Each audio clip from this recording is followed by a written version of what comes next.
Hello, I'm CP from Will I Like It Reviews, and this is our Best of the Big Three episode. You'd be hard-pressed to try to even imagine a group of tentpole characters that have both owned and carried a genre the way Michael Myers, Freddy Krueger, and Jason Voorhees have with slashers and horror. Ever since John Carpenter gave us the brilliance that is Michael Myers and Halloween, the slasher subgenre, horror, and pop culture itself would never be the same. In our first true fun episode of Horror Needs a Hero, we're going to celebrate the best of the biggest, or at least our opinions of such. Freddy, Michael, and Jason are the most famous, most successful, and frankly the most recognizable faces in horror today, if at least for anybody age 50 and younger. These are the guys that Lee and I are crying for in our Horror Needs a Hero videos. These heroes have made some incredible films that have done so much for the horror genre, as well as filmmaking as a whole. Oddly enough, we will be presenting our personal top 5, a best of the big 3. I'm here first to premiere my half of the episode. Please check the Drum Dum page for part 2 of this video. What makes these heroes so incredible is, for whatever reason, they each have different people that love them, and for different reasons. But as a whole, everybody accepts everybody else. I prefer blank, but I'm definitely gonna watch the other two. It's not like a Sony Xbox type DC Marvel, it's just different. Besides all of that, let's be honest. If you're a die-hard Jason fan and you tried to argue that the entire Friday the 13th series are better than every single film in both Halloween's and Nightmare on Elm Street series, you'd be accused of having a brain made of pudding. That's another great point about these three tentpole characters. When some franchises weren't doing too well, perhaps another was. Furthermore, later on in the timeline of these franchises, you had the secondary tentpole characters starting to come through, and they'd be able to carry interest in non-release years. Films like Child's Play, Hellraiser, and seemingly Scream that gave a big shift in landscape or a wake-up call to the horror genre. A Freddy fan can talk about how he can literally torture somebody using only their thoughts. Michael Myers fans could talk about what a chilling, realistic version of a psycho with purpose could do. And Jason fans could talk about how he's a walking personification of justice. Karma itself running amok. And yes, they're all incredibly cool. Phenomenal characters that would make Captain America pee himself. These are our heroes, and I'm happy to present you my top 5. I'll be counting down from 5 to 1, but again, I'd be remiss if I tried to go on and pretend that there haven't been some sore spots in all of these series. It would be great if we had 29 flawless films to talk about here, but we don't. They aren't. So before we talk about the best, the greatest, the cream of the crop, things you should go out and watch if you haven't seen it yet, let's talk about some hiccups. So basically, my opinion about each of the franchises is that the Halloween franchise has peaks and valleys. When it was good, it was excellent. When it isn't, it's really kind of bad. I would even venture to say that there are some boring entries in that franchise. Next up, we have Freddy and the Nightmare on Elm Street series. This is probably the series that you could invest as little as possible in. It starts off with a really serious viewpoint and gets further and further away and becomes more of a kind of spirals into silly. Never really boring though, but something of a joke towards the end. And with Jason, I feel like the Friday the 13th series is the most vast, covers the most ground as far as quality is concerned. You can watch a great Friday the 13th movie, Friday the 13th movie, and some really bad Friday the 13th movies. It's my personal preference to watch Jason first, Freddy second, Michael Myers third. That's of course subtracting the notion that each of these franchises has their biggie that you have to watch above all else. I'll get to each of those in my list. Each of these series have had at least one film that have brought them major prominence. Otherwise, otherwise what would we be talking about? But before we get to the dessert, let's eat our stale macaroni and cheese and talk about some stuff that's just, no. Of the 29 films in the franchises, my least favorite film of the 3 combined would have to be Halloween Resurrection. Now, this is coming from a Jason fan that knows full well that there is a lot shit. You can make a trilogy of garbage in Friday the 13th. With that said, Halloween Resurrection, ugh.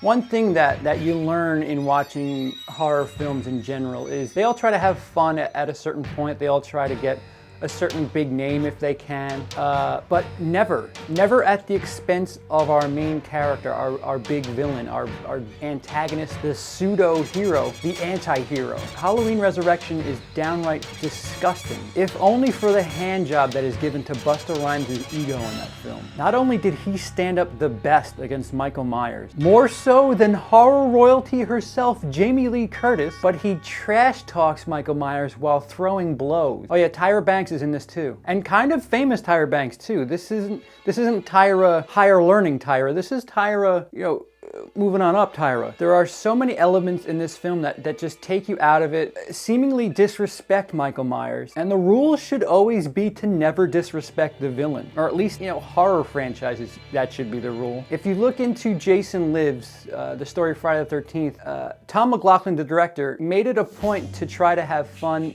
but he knew to not take that fun in with Jason himself. Halloween Resurrection, they don't follow that rule and it just gets all crazy. Disappointing, terrible, disgusting. Are there any words that I'm not letting you in with? I haven't even talked about the terrible death that happens early in this movie. If you haven't seen it, first of all, I really want to spoil this because this movie shouldn't be watched, but if you're a horror fan and you're gonna watch this over something stupid or something, whatever, then go watch Halloween Resurrection if it's that or, I don't know, gay porn. It's just a sacrilegious entry. It's bad for so many reasons. If you take one element out, you can kind of...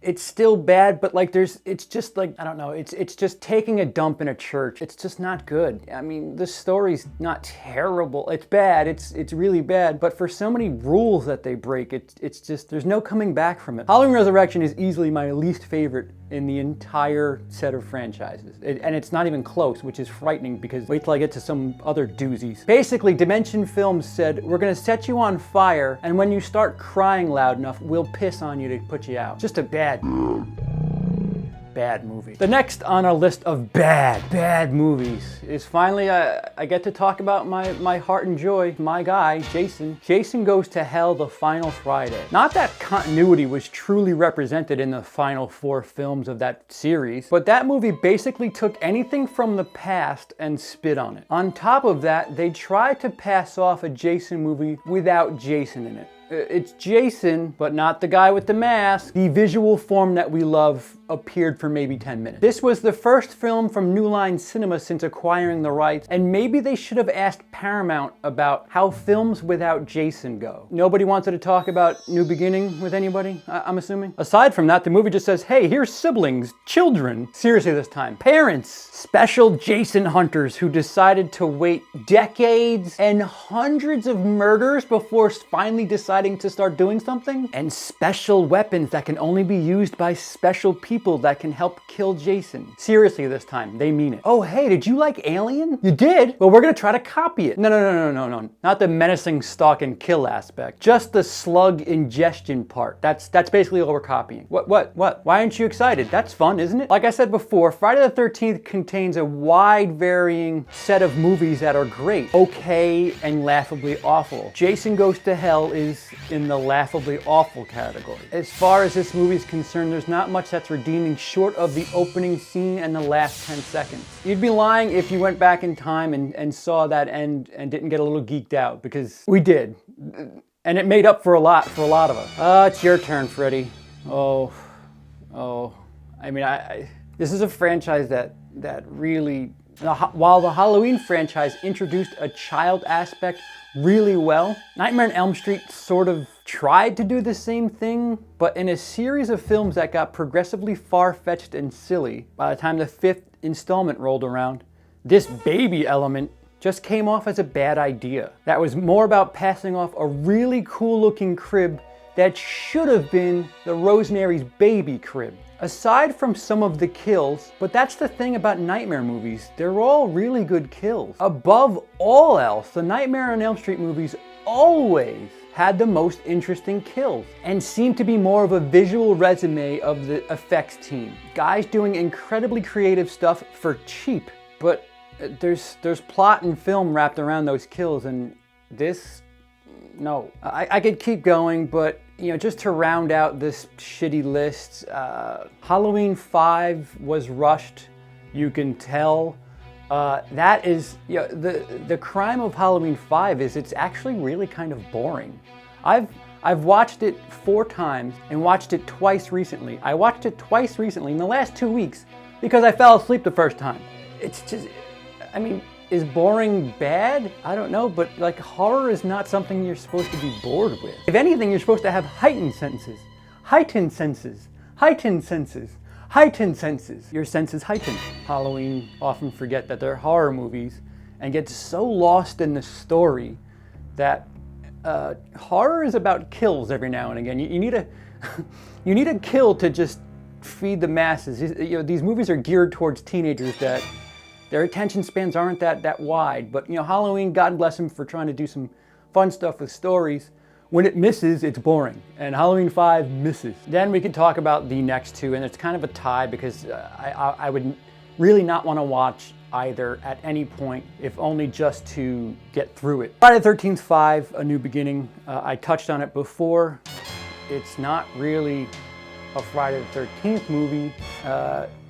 Imposter guy walking around as Jason. How'd he get his outfit is my question. But the things on the mask, they're a different color. Oh, okay. And Jason X. Jason X, when you think about the New Line Friday the 13th movies, it's like literally I was a very young child when those movies were released, and I could have done a better job if they had just asked. Literally, I could have done a better job. I'm not bullshitting. The one good part, I guess, I don't know what you're looking for, in A New Beginning is it by far and away has the most nudity and some vicious kills in that series. So if you like some murder with your porn, A New Beginning is your flick. Jason X has one tiny redeeming scene and maybe one really badass kill that everybody's seen by now, but otherwise, space. Hey, let's try to touch on Alien again, but only connect the space aspect. If you're gonna copy Alien, copy the stalk and kill, the anxiety of it, not just space, slug coming out of your mouth. What? Or at least nuance sex the way Alien did. I could say these things. Let's just be clear here. My bottom 5, I have 3 Friday the 13th movies in my bottom 5. So when I get to my top 5, you'll know that that middle is weird because whatever. So whatever. Enough of the shitty shit. Let's get to the big. We've talked about the bad enough. Let's get to the good. My top 5, starting with number 5, is the first Friday the 13th. Friday the 13th Part 1 was written by Victor Miller and directed by Sean S. Cunningham. Cunningham has gone on to admit that the film was basically a Halloween ripoff. Furthermore, all he had when he started was the title, and he wanted to work from the title out. Part 1 is also one of the films in the Friday the 13th series to not feature Jason as the main killer. A bit of a revolutionary with some POV shots, as well as being focused as a bit of a whodunit, not introducing the villain till the 3rd act, while the rest of the Friday the 13th films have been a bit of a departure. You know who you're running from. If you're gonna get started on the Friday the 13th series, this probably should be the one you turn to. I just feel the deeper you get in the series, there are stronger films. I think I just let you on that this isn't my highest ranked Friday the 13th. Number 4, Friday the 13th Part 4, The Final Chapter. Friday the 13th Part 4, The Final Chapter was directed by Joseph Zito. Joseph Zito was given carte blanche, and he was told that this would be the film that would kill off Jason. One of the last films, and the last film of the first 4 that followed a direct continuity. Part 4 picks up directly where Part 3 leaves off and gives us the trials and tribulations of Jason returning back to the camp with a little potty break at the hospital. If you go check just one part of this film out, you should probably go see the Jason kill scene, the Tommy kill Jason scene at the end. It's quite a big deal. It's quite a badass scene. Number 3, the original Nightmare on Elm Street. A Nightmare on Elm Street, written and directed by Wes Craven, has 0 issue, cracking my top 3. I have a Johnny Depp film on my list. The film follows around Nancy, who's having a bit of issues with sleep and things that are going on in her sleep. Meanwhile, her friends are getting picked off one by one in their sleep. To her surprise, it's been the legend that their parents told them doesn't exist. Stocked with his own catchy theme song, Freddy was the center of the character's nightmares, and after the release of this film, Freddy had his place in all of our nightmares as well. Number 2, Jason Lives, Friday the 13th Part 6. Friday the 13th Part 6, Jason Lives, was directed and written by Tom McLaughlin, and is the final film of the Tommy Jarvis trilogy. and the last film to really focus on continuity. Friday the 13th Part 6 follows Tommy Jarvis returning to Camp Crystal Lake, now named Forest Green. Tom McLaughlin holds no secrets that this movie is a big love letter to Frankenstein. Above all else, this movie is meta before meta was cool, and a film that is just way too sharp for anything produced and filmed in the 80s that calls itself a horror movie. At number one, I mean, if you're a horror fan, there's nothing to think about here. It's Halloween. Halloween, John Carpenter's Halloween is the best of the franchise. It's the best of the genre. None of this exists without the first Halloween. Simply put, Halloween is legendary. It's legendary for the steps it took for horror. It's legendary for creating a subgenre, and it's legendary for making people fear the suburbs. There's too much to be said about this film, and I think you're going to hear about this in part 2. So without further ado, I'll let the big guy talk about Macamars. Thank you for watching. I'm just going to go ahead and segue right into part 2. Part 2 can be featured on the Drum Dums channel. This is CP from Will I Like It Reviews signing off. Have a day, guys.